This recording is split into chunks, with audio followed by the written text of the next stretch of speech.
कई बार मस्ती मजाक बड़ा भारी पड़ जाता है, खासकर ऐसी चीज़ों का मजाक बनाना जिनके बारे में तुम जानते भी नहीं। हम लोग अलीगढ़ मुस्लिम यूनिवर्सिटी में पढ़ रहे थे। हमारे ग्रुप में 3 लड़कियां और 5 लड़के शामिल थे। लड़कों में एक मुसलमान, एक सिख और हम 3 हिंदू थे। लड़कियां तीनों ही हिंदू थी। यूनिवर्सिटी में पढ़ाई खत्म करने के बाद भी हमारा ग्रुप इसी तरह चलता रहा। महीने में एक आध बार मिलने का प्लान बनता, कभी कोई किसी को खाने पे बुला लेता। ऐसे ही हम लोग मिलके पुरानी यादों को ताज़ा कर लेते।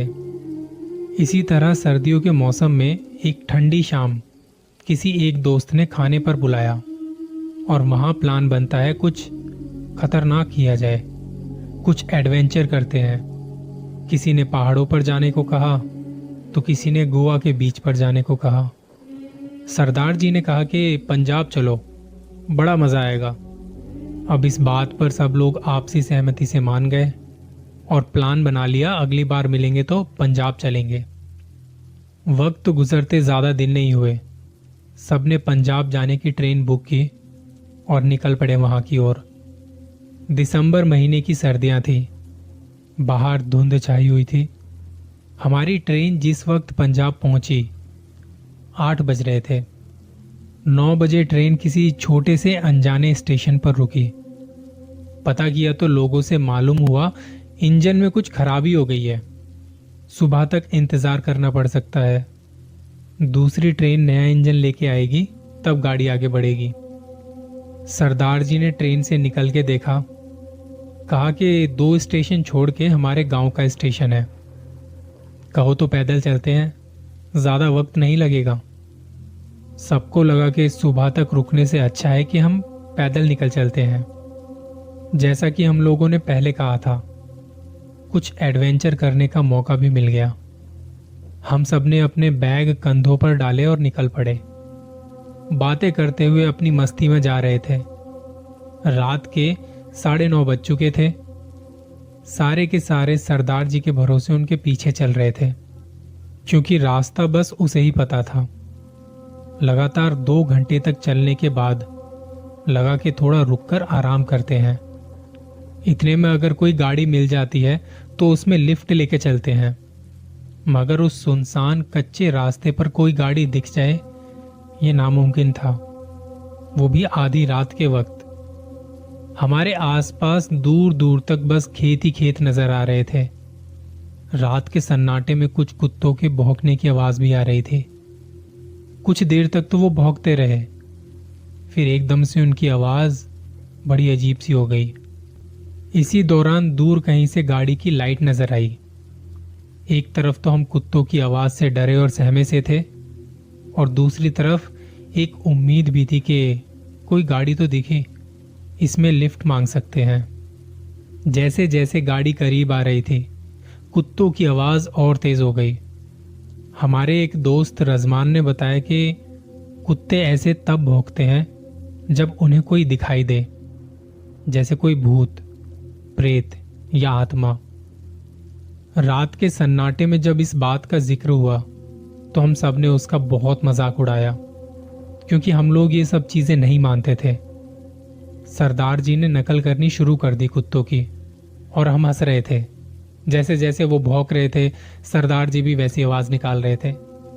लेकिन लड़कियों को ये मजाक ठीक नहीं लग रहा था, वो डरी हुई थी। गाड़ी हमारे करीब आई और हमने देखा कि बड़ी गाड़ी थी। हाथ के इशारे से हमने गाड़ी रुकवाई। सरदार जी ड्राइवर की तरफ गए, जाके अपने गांव के बारे में बताया तो ड्राइवर ने कहा कि वो उसी तरफ जा रहे हैं। हमने उससे थोड़ी रिक्वेस्ट की और वो हमें साथ ले जाने के लिए मान गए। हम सब गाड़ी में आ बैठे।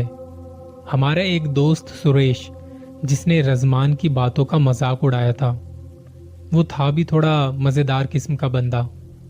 जल्दी से जाके ड्राइवर के साथ वाली सीट पर बैठ गया। वहां सरदार जी को बैठना था, क्योंकि उसे ही गांव के बारे में पता था। खैर, इस बात पर ज्यादा ध्यान ना देते हुए हम बाकी सब पीछे बैठ गए। तब हमने गाड़ी के अंदर हल्की सी रोशनी में देखा कि ड्राइवर का चेहरा कुछ अजीब सा था। उसकी तरफ देखते ही बड़ा नेगेटिव सा एहसास होने लगा।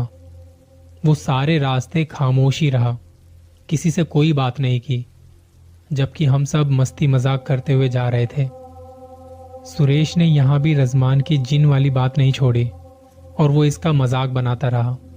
उसके साथ हम भी मजे लेते रहे। करीब आधे घंटे के बाद गाड़ी में एक झटका सा लगा और वो रुक गई।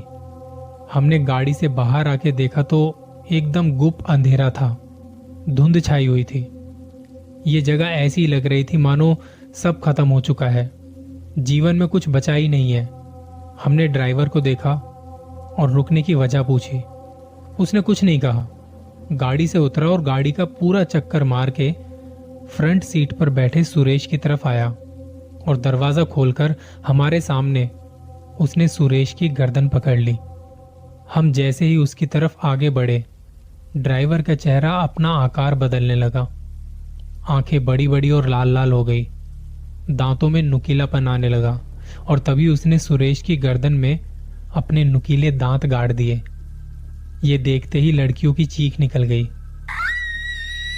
घबराते हुए हम सब गाड़ी से बाहर निकले। इतने में सरदार जी थोड़ा आगे बढ़े और ड्राइवर पर झपट पड़े। ड्राइवर ने उसकी तरफ देखा तक नहीं, उसे पीछे जोर का धक्का मारा और सरदार जी काफी दूर जाके गिरे। इतने में रजमान ने ऊंची आवाज में कुछ पढ़ना शुरू कर दिया। अचानक वहां कुछ माहौल बदलने लगा। रजमान ने कहा, सब लोग भागो यहां से। उसने सरदार जी को उठाया और भागने लगे। हमें रोना आ रहा था। सबसे ज्यादा लड़कियां डरी हुई थी, वो चीख रही थी। जैसे जैसे हम दूर जाते जा रहे थे, हमें नेगेटिविटी का एहसास कम होने लगा। पता नहीं कितनी देर और कब तक दौड़ने के बाद एक जगह गुरुद्वारा नजर आया।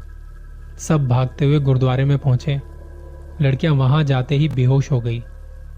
आंख खुली तो कुछ लोग हमारे आसपास खड़े थे, हमें जगा रहे थे। उन्होंने पूछा, यहां कैसे पड़े हो? तो हमने अपनी रात बीती उन्हें बताई।